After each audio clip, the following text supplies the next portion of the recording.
I'm going to prefacate this with, I don't know if this is going to work. This little rock is a piece of gold ore that I found metal detecting in the northeast of Victoria here in Australia. If you look really closely, you can actually see a tiny little piece of gold sticking out of the quartz.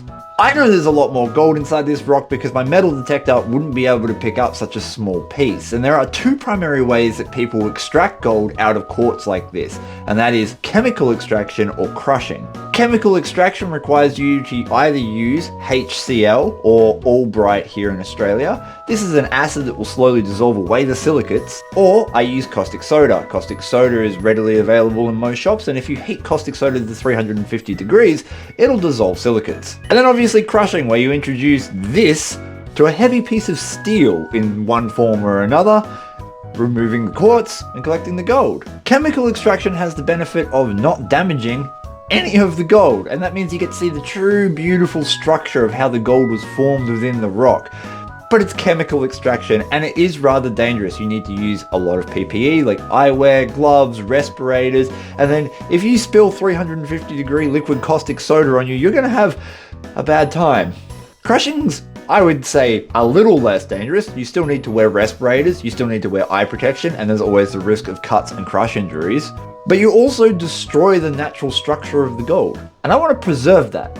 So I had an idea. What if there was a way that's less dangerous and a little bit more accessible to people? I'm pulling this out of the history books. You're going to need some vinegar. Vinegar on its own will do literally nothing to quartz. It might clean up the gold and get rid of some of the tarnishes and iron staining, but this itself is never going to do anything to the quartz. That is, of course, unless it's in the presence of fire. If we quench really hot quartz in just water, we're going to create microfractures. That's going to make the quartz easier to break up. But if we quench it in vinegar, for some reason that I don't really understand the science of, it turns the quartz into a more chalk-like substance, makes it really soft. This technique was used by Hannibal, I believe, when he was invading Rome. The history buffs will correct me on that. The idea here is really simple. We're going to superheat this and quench it repeatedly. And what I'm hoping is that all those microfractures and the vinegar turning the quartz into more of a chalk-like substance will mean that the quartz will fall away from the gold, preserving its structure. So we'll get a nice piece of specimen gold without damage or with minimal damage, and we won't have to use any harsh chemicals. Just an extreme amount of fire. I would encourage eye protection, but here we go.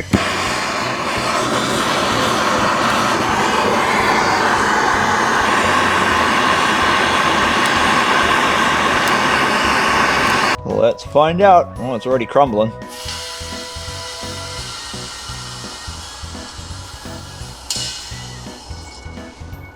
Very good.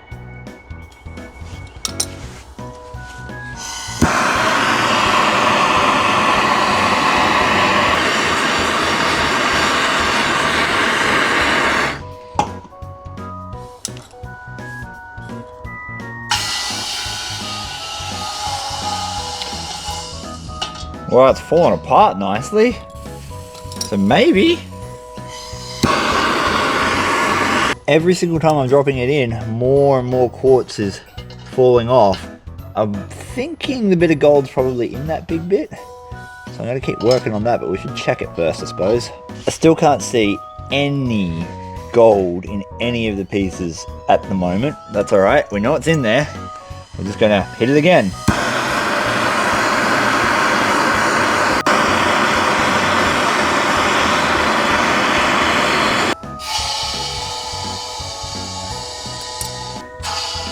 So far I'm not seeing anything in these small bits. I think it's in this bigger piece. I reckon those microfractures will form around the gold. I just got to keep working on it.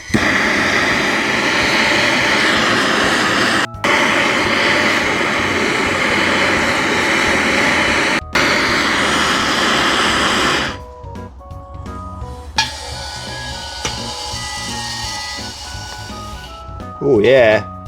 Okay, that just broke up into a bunch of smaller bits. Oh, there it is! There's the gold! Would you look at that? It didn't quite preserve the structure the same way I thought it would.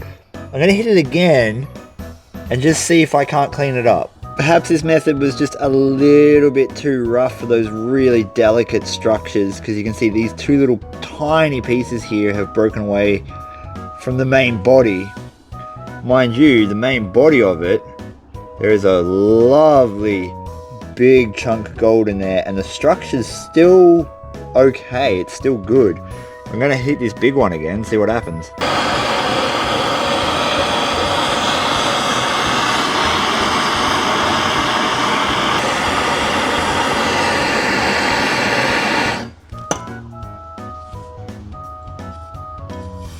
We're starting to get some major crumbling.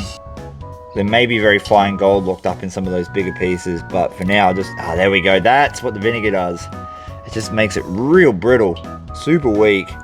It's a bit different to if you quench it in water. Every time I've quenched it in water, it doesn't do this weird powdery thing. Oh, no, it took some of the really fine pieces with it. Ah, bugger. Well, it was worth the experiment. I don't think it's going to be an effective way of revealing specimen gold, unfortunately. But I really wanted to reveal the entirety of the structure of the gold. We got a little bit of that structure, the main body of it, but none of the really fine little tentacles that come off these pieces in the northeast gold. At the end of the day, that's what prospecting's all about. Trying new stuff and seeing if it works. Apparently this one kind of doesn't work.